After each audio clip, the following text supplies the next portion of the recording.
કે જળ એ જીવન.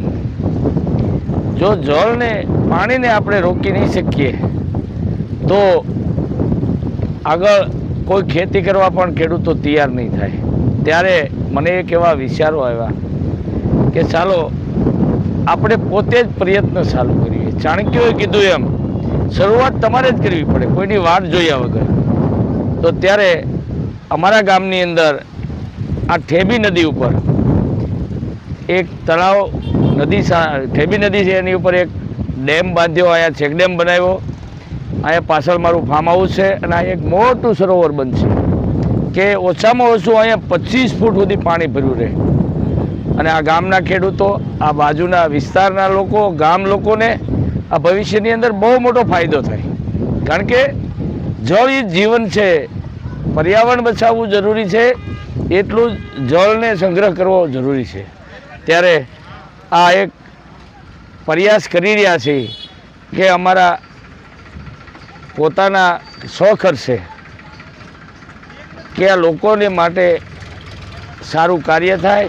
અને જીવનની અંદર મને તો એવું એક સંકલ્પ છે મારો કે ચમારડી ગામ એટલે ગુજરાતનું નંબર 1 ગામ હોવું જોઈએ. અને આ ગામને આ સાર્થક કરી અને બતાવવા હું એમાં તત્પર છું. એ માટે આ જ્યાં સુધી વરસાદ થાય ત્યાં સુધી આ સરોવરનું કામ, તળાવનું કામ ચાલુ રહેશે. અને પાદર સુધી આવી રિવરફ્રન્ટ બનાવી અને લોકો પણ દિવસે રાત્રે અહીંયા બાકડા નાખ્યા છે, આવી અને આનંદ માણે. એ માટેના લોકોને એક મનોરંજનનું, પછી એક અહીંયા સિનિયર સિટીઝનો માટે, આ વડીલો માટે એક મોટું સિનિયર સિટીઝન વિસ્તાર બનાવી છે. બાળકો માટે ગજીબો બનાવી છે, રમવા માટેના બધા લીસરપટ્ટીઓને એવું એવા પ્રયત્ન કરી રહ્યા છે. અને ટૂંક સમયમાં આ 2 મહિનાની અંદર બધું પરિપૂર્ણ થશે. અને હું તો હર હંમેશા કહેતો આવ્યો છું કે પ્રકૃતિ કે વૃક્ષ નહીં બસાવો તો પૃથ્વીનો નાશ થાય, પણ એની સાથે જળ પણ બચાવવું, સ્ટોક કરવો, ભેગું કરવું એ આપણી જવાબદારી છે.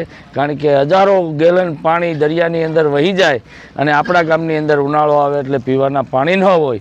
હમણાં 2 દાર કરાવ્યા અમે અહીંયા રોડ ઉપર જ કરાવ્યા અમારા પ્લોટમાં. આ ઝાડને પાવા માટે 500 ફૂટે પાણી નથી. ત્યારે આ ખરેખર આ બહુ મોટું જીવનની અંદર જરૂરિયાત છે.